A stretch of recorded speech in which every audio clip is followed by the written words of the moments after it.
Hey, welcome to the show, Total Financial Solutions, Safer Money Hour. This is Arif Halaby, along with Jeff Gerard, and your place for news, talk, and information. We're talking about your family's finances, getting out of debt, managing money, and planning for your future. And what is it going to take for you to stay out of trouble this year and financially keep yourself on track? Well, we're going to talk about a couple of things. One of those is elder abuse. Now, you might say, what do you mean elder abuse? What does that have to do with financial stuff? Well, it does. But there's domestic violence and elder abuse that kicks in through the financial system. And here's what I mean by that. A lot of people today will have domestic violence issues. And I'm dealing with this right now with a particular client. And obviously, of course, it doesn't always happen with the male being the aggressor and the female being the victim, right? But we're gonna talk about that because that's the norm. That's the most common. Maybe it's 40%, 60, 80%, but it's certainly the most common that you and I talk about and hear about every day. So I'm going to give you some firsthand information that we have learned, and then we're going to talk about some of the solutions. When you are what's the right word? When you are married and you are dealing with a domestic violence situation, you will often see, and it's usually the guy, okay, so we're going to go down that road. There's my disclaimer. What usually happens is the male will start locking you out of credit cards. He starts locking you out of any place where you can go to get away from him. And that means that you can't go out and rent an apartment because your credit is messed up, right? You start dealing with credit that deals with the problem. You say, well, I could never go on and be the guy or gal that's on my own because why? Because financially you are no longer independent. And we see that. It's true. And a lot of times what happens is one of the spouses, at least what I've found, they will basically tune out. And when things are good and one spouse is taking care of all of the finances, hey, that's great. You may have a role in the household to either take care of the household or the children, and maybe the other spouse is taking care of bringing in the income, managing the income. Maybe you do some of that together. But by and large, we see a situation like this start to brood when one spouse has all of the financial control, all of the decision making, and oftentimes, and Arif, you can attest to this, a lot of that is done without any consult with the other spouse. And so many secret accounts and all sorts of things start to brew in the background. And you know what we've seen, and this is great, Jeff, because we talk about this where it's the one-sided issue, right? The one who handles all the finances is the one that's most likely going to be the one that's the abuser when it comes to domestic violence and the violence that tracks through your financial life. Here's the problem. They go through, the abuser goes through and starts to forge your name, starts to change names on cars so that, oh, fine, you can leave, but none of these cars are yours. Right. Like, well, what do you mean? I've had this car. This is my car. When you say, are we taking your car or my car to the store today? This is my car. No. Because when we financed it or refinanced it, or when I had you sign that paperwork, and we have seen this, you guys, I have dealt with the couple or the wife, and she sat in my office and she said, I have never signed to give up my ownership of that car. And you go, well, here's the paperwork that says, and she says, that is not my signature. Wow. And that son of a gun will forge her signature, and now she doesn't have the car. So now what you have to do is, first you got to say it's my car. No, it isn't. Now you got to go to an attorney. Oh, wait, you don't have any money because he's locked you out of the savings accounts, changed the passwords on the ATM machine, and transferred the money from the joint accounts over to the personal account under his name. And so you become a complete and total economic prisoner. And domestic violence, when you start to see that process happen, you can see signs of it. And ladies, you know around the corner, talk to your mom, your sisters, your best friend. Talk to the ladies around you, and they will tell you, I think there's something wrong. Now, you can do that. You don't understand him. He's only like that when he's drinking. He's under a lot of pressure right now because of he lost his job. We've got the excuses, but are there any? I could say reasons. That's probably the appropriate word, but that doesn't excuse somebody from turning someone into that prisoner, like you're talking about. And typically, what'll happen is we do go into this kind of denial process. But a very close family member or relative or friend will probably identify this situation well before you can even come to grips with admitting it. Yeah, that's true. And what you'll see is those people you have to believe and trust. Now, there's going to be risk, right? There's going to be times when they have had their own situations or their own fears. Or maybe, look, there's ladies that are physical and domestic violence abusers, big time. This is not a small 5 or 10%. I had a partner once on the police department who was huge. His arms were bigger than my legs, no joke. This guy was enormous. I don't know, he's probably 6'2" or something. Big guy. And his wife was a little redhead. And she would physically abuse him. And if he wouldn't do whatever she wanted to do, and he'd be on the floor playing with his daughter at home, and they lived outside of the city, but in the county, all of a sudden you would get, he said he would hear helicopters, SWAT team at his door. Well, his wife would leave the room, go to the back room, and call and say, "Hi, my husband is a Los Angeles police officer. He's got a gun to my head. Help, help, help." Click. Oh, my gosh. And so he would just be playing on the floor in the living room with his daughter because, she wanted to go out or she wanted attention. She was always very jealous of the daughter. And here this officer was unable to have a normal life because he felt like a prisoner. He couldn't leave his wife because she said she would say all sorts of things. And so, the door would be kicked in, helicopter, because they know they've got an armed guy. It's like, what's all that noise? He opens the door and everybody rushes in, and of course, he has to try to explain it, and what a horrible thing. That's awful. Yeah, I'm going back 25 years from now or so, or maybe more. But here this guy would deal with this, and at least 3 times in the year that I worked with him. 3 times. And I'm like, what the heck? Well, why do you say? So it can happen. I get it. But understand, you guys, that most of the time it's men, at least enough where the economic income, right? So the machine that makes the money is often the guy, if he's making more money than she is, or he's the one that is out there working at all. Maybe she's a stay-at-home mom. And if that's the case, I don't want you to think that you are now stuck in this prison. So how are you going to get out of it? How do you keep yourself from being this economic prison? It's going to happen in 2 ways.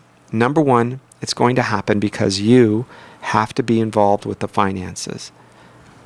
Do not allow anybody, husband, wife, I don't care whoever, do not allow anybody to be the only name on the bank statements. It's okay if he has the ability to sign checks and you have the ability to sign checks. It's not a 2-signature thing. We see that. Sure. Right? That's okay. But you have to know, what if he passes away? What if she passes away, right? Or becomes disabled? We don't know what's going to happen. So you have to be careful so that you don't leave and we have seen this, Jeff. We've had quite a few widows come to our office this year, and she will come in a place and say, "Hey, my husband died, and I have all of this stuff. I have no idea what we have financially speaking." That's pretty scary. It is, and I'll tell you a case example of that is a relative of mine. Her grandfather had passed away with plenty of money, but the grandmother thought that she had no more money because she didn't have any more checks in the checkbook. Oh, wow. Because that's what she was used to doing. She'd go to the grocery store, and we're going back probably 20, 30 years. Sure. She would go to the grocery store, write out a check, write all of her bills out with a check. And when that checkbook was depleted or getting very close to it, she thought she was running out of money because she didn't understand the financial concept of, hey, this is just a way to debit from the account that, unbeknownst to her, had plenty of money in it. And oh, by the way, these other pension and Social Security checks were coming in and replenishing it. So that's probably a very extreme example, but it still stuck with me because somewhere between that and maybe where some people are today, where they say, yeah, we have money. I know we can buy dinner tonight or pay the next month's rent, or I know we have income coming in. How many times there have we seen someone comes in and they just dump a shoebox or a big envelope or a folder, and they have tons of statements and they have no idea what to do with it. Yes. That's a really, really daunting place to be. Not to mention, you just lost your spouse. It's a horrible place. So even if you don't have a domestic violence situation, you still need to have ownership and control of where the accounts are. I understand you may not want to be involved as much. I get it. You're busy. You have the house. You have your job. You have whatever it is that you're doing. Okay. But you still have to have, whether it's a monthly or a quarterly or an annual meeting, I want you to be involved somewhere. Let me give you some statistics here I've pulled up. About 99%, basically every single situation in domestic violence has some sort of financial abuse. Now, take that with a grain of salt, right? Because when these statistics are put out by organizations that make money by the statistics being bad, right? The worse things are, the more their existence is justified. Sure. So understand, when the Center for Low Wage in America believes that you should be able to increase minimum wage by a certain amount in order to, okay, well, take that survey with a grain of salt. That's their agenda. That's what they want. They may be right. They may not be. In this case, it's coming from a place like that. But when you think through the statistics, forget the emotion for a moment, but think through the process. How many times from a domestic violence situation, because you're late to work or you're absent, and the abuser keeps you from even attending work? And now what happens to you? Right now what happens? You lose your job. So your ability to go upwardly mobile and to increase and to grow, directly or indirectly, your inability to go and increase and make money now puts you in a situation where you are now dependent back on that person again. And this happens so many times. I mean, we can talk about the definitions of domestic violence or abuse, but I mean, we see it in all types of levels, even to the degree where someone's neglectful. Maybe they're not attacking you or locking you out of bank accounts, but if they're so neglectful that you can't leave them alone, now you also become a prisoner in that sense, whether you have small children and you're worried about their health and welfare and you have to take days off of work. I mean, we've seen that too, where it really encumbers someone's time to the degree that all of their focus goes to that other spouse. And I would say that that's somewhere along the lines of abuse through neglect and not taking care of themselves, because now they've added another person that they have to think about beyond normal, reasonable care. So these types of things they're incredible to me, and it exists. It's right in our backyard. And this type of domestic violence abuse can find its way through into our children's lives, where they are not going to get the food that they need to eat. There is a withholding of, until you do this or say this, I'm not going to give you money to buy the groceries or to buy shoes. Well, the kids need new clothes for school this summer. Nope, I'm not going to give you, right? So there's a using of the children as pawns to provide for their welfare, their health. So I can tell you one particular case. This is going back about 30 years. A lady was married to a paramedic, so great job. I won't tell you with what agency, but a paramedic, so great job. And she was a real pretty, kind of a bubbly personality, and she was working at the same place that I was working. So when she got married and he thought she was messing around on him and all this, they moved out far away, out in the middle of nowhere, because remember, they can come in they come in and work for 24 hours or stay for 2 days and then go home. Sure. What he would do is this is all before cell phones, he took the phone out of the house and took the distributor cap off of the car when he would be gone for 24 or 48 hours. So because she lived in the middle of nowhere, literally there wasn't houses around, she could not go anywhere and she could not call any friends.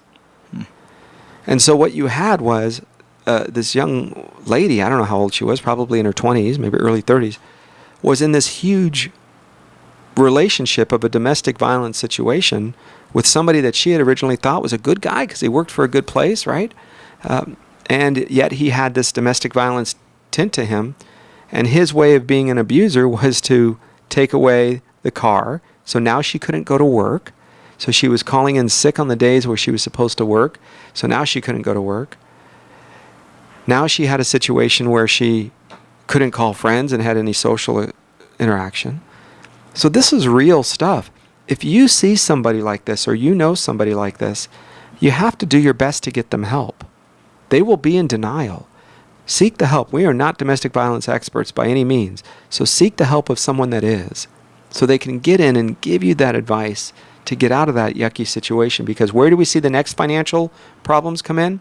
We see the next step come in when you start to see people planning for retirement.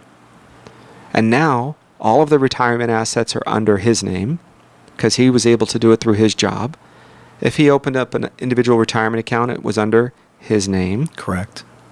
If there's a pension involved, it's under his name. If it's Social Security, the higher number is going to be under his name. And now, just before retirement, the kids are 18 and 20 or 22 and 27, whatever that is, and he leaves her. And now you have a lady that has not been in the workforce, who's a kindergartner when it comes to the economic financial story, and now Sure. she has zero retirement set aside at 58 years old. And in one of the worst cases now, this person who's basically controlled your financial life leaves you. They've had all of the power and control to name beneficiaries. So if they want to cut you out completely, now this would certainly beg the question, why would somebody be with somebody so long? I don't know. That's, someone would have to spend a whole show answering that question, but just know that if you don't know that you're not the beneficiary on that account and that spouse passes away and maybe that money goes directly to your kids or to somebody else, now you've basically been turned into a ghost. You've been cut out completely. You have zero money saved and you cannot go back and get all that time. So really, how do we combat that? You talked about it early on, Arif, is getting involved, making sure that you don't turn a blind eye to what's going on. Too many times we see a spouse say, you know what, my job is to do X, and that's to, take care of the house, take care of the kids, do whatever that is. And then the other is to go out and manage the finances, earn the money. That's their job. If you turn a blind eye, if you don't get involved, I think you're just setting yourself up for failure, because when things are good, there's nothing to really worry about. But it's when things are not, that's when you probably are at a point where you don't have much control anymore. When you have abuse and addiction, ladies, especially ladies, you have to make a decision as to whether or not this is the best thing for you and your family. I know it's not easy. When we come back, we'll give you some more tips and tricks on how to avoid being a victim of financial domestic abuse and what you can do to kind of start turning things around when we come back. Total Financial Solutions, Safer Money Hour. I'm Arif Halaby. That's Jeff Gerard. We'll be back on your place for news, talk, and information. This is your hometown station, KHTS.